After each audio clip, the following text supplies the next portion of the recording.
Viewers, उम्मीद है आप सब खैरियत से होंगे। मैं आज जिस टॉपिक पर आपसे बात करने लगा हूं वो बहुत ही इम्पॉर्टेंट टॉपिक है और वो टॉपिक है बैट की ऑयलिंग। स्कार्फ शीट से पहले बैट की ऑयलिंग बहुत ज़रूरी है। बहुत से दोस्त मेरे पास बैट की ऑयलिंग करवाने के लिए आते हैं, तो मैंने सोचा कि मैं एक वीडियो बना दूं जिसकी मदद से बहुत से लोगों को इससे फ़ायदा पहुंचे और हर बंदा घर बैठ के ही अपने बैट की ऑयलिंग बआसानी कर सके। तो व्यूवर्स, इस वीडियो के अंदर मैं आपको प्रॉपर प्रैक्टिकल करके दिखाऊंगा कि किस तरह हम बैट की ऑयलिंग करते हैं। लेकिन प्रैक्टिकल स्टार्ट करने से पहले मैं आपको ऑयलिंग के कुछ एडवांटेजेस और कुछ डिसएडवांटेजेस बताऊंगा। एज सच इसके कोई डिसएडवांटेजेस हैं नहीं, लेकिन जो पॉइंट्स लोगों के माइंड में आते हैं वो मैं आपके साथ डिस्कस करूँगा। तो जहाँ तक इसके एडवांटेजेस का ताल्लुक है, तो इसके लिए जो हम ऑयल इस्तेमाल करते हैं उसको हम LC का तेल कहते हैं, और उसको हम लिनसीड ऑयल भी कहते हैं और फ्लैक्स सीड ऑयल भी कहते हैं।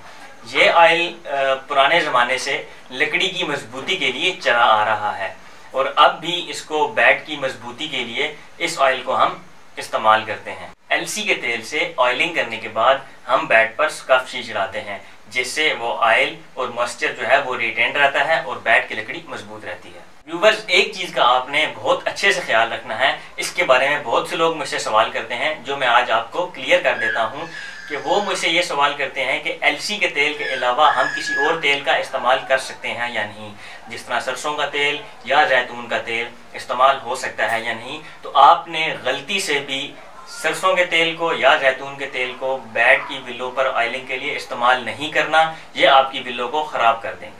तो व्यूवर्स, अब मैं आपको प्रैक्टिकल करके दिखाऊंगा कि आपने किस तरह अपने बैट की ऑयलिंग करनी है।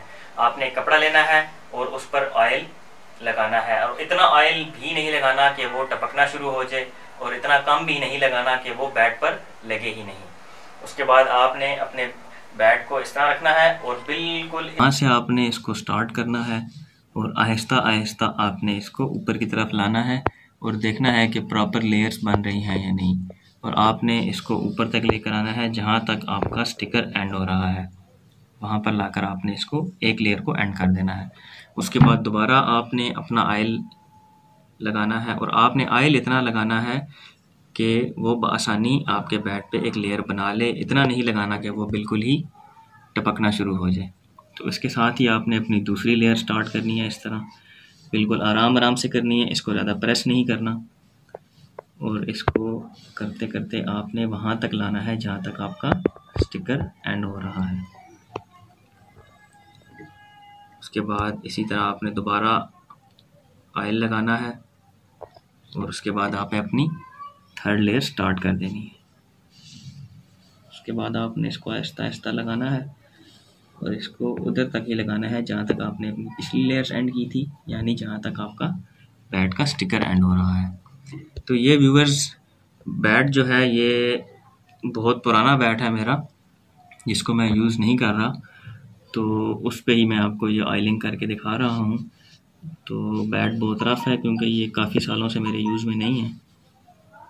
तो आपने अपनी लास्ट लेयर को भी बिल्कुल उस जगह पर एंड करना है जहाँ पर आपका स्टिकर एंड हो रहा है। तो इस तरह आपने अपने बैट की फेस की फ्रंट को ऑयल करना है।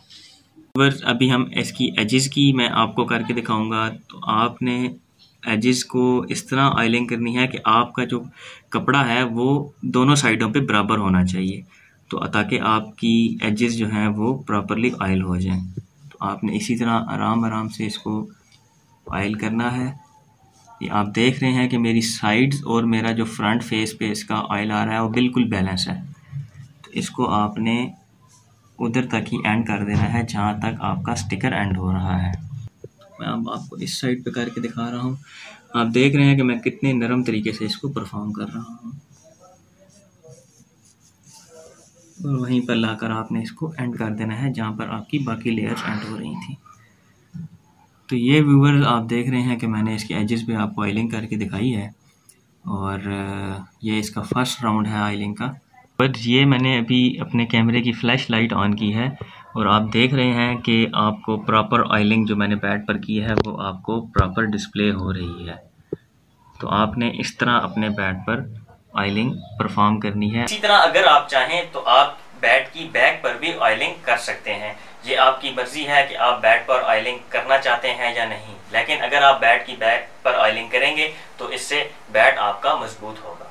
ये व्यूवर्स, मैंने आपको बैट के फेस और एजेस पर ऑयलिंग करके दिखाई है। उसके बाद ऑयलिंग करने के बाद आपने अपने बैट को इस तरह रख देना है और इसके नीचे कोई चीज़ रख देनी है ताकि आपका बैट बिल्कुल स्ट्रेट रहे।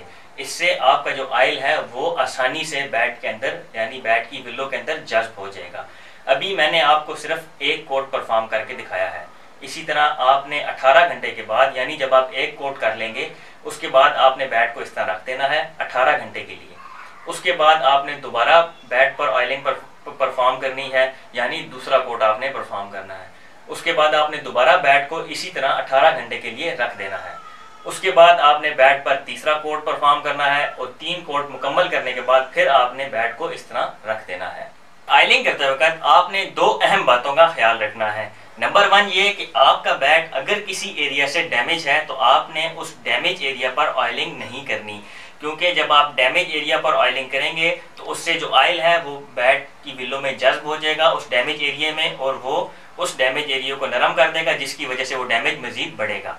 नंबर 2 ये कि आपने अपने बैट का जो सप्लाइज एरिया है यानी ये वाला एरिया जहाँ पर आपके बैट का हैंडल फिक्स होता है, यहाँ पर आपने गलती से भी ऑयलिंग नहीं करनी, क्योंकि ये जो आपका एरिया होता है यहाँ पर आपका बैट का हैंडल फिक्स होता है और ये हैंडल एक ग्लू से फिक्स होता है। तो जब आप यहाँ पर ऑयलिंग करेंगे तो वो जो ग्लू है जिससे आपके बैट का हैंडल फिक्स हुआ है वो ग्लू नरम हो जाएगी और जब वो ग्लू नरम हो जाएगी तो आपके बैट का जो हैंडल है वो डैमेज होने का खतरा है, क्योंकि ये जो ऑयल है ये बैट की लकड़ी में जज्ब होता है जिससे आपके बैट की ग्लू नरम हो जाती है। ऑयलिंग बैट के लिए 100% रिकमेंडेड है, लेकिन कुछ लोग ऑयलिंग के बगैर भी बैट इस्तेमाल करते हैं।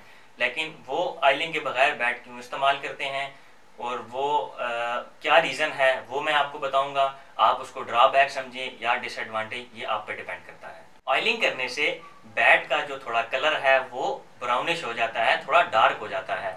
तो कुछ लोग ऐसे होते हैं जो बैट की बिल्कुल वाइट विलो से खेलना पसंद करते हैं, लेकिन ऐसे लोग भी होते हैं जो डार्क विलो पसंद करते हैं। ये वो बात थी व्यूवर जिसकी वजह से बहुत से लोग अपने बैट पर ऑयलिंग नहीं करते, क्योंकि वो यही नहीं चाहते कि उनके बैट की विलो का कलर डार्क हो जाए। व्यूवर्स, मैं लास्ट पर आपको ये कहूंगा कि बैट की ऑयलिंग 110% रिकमेंडेड है।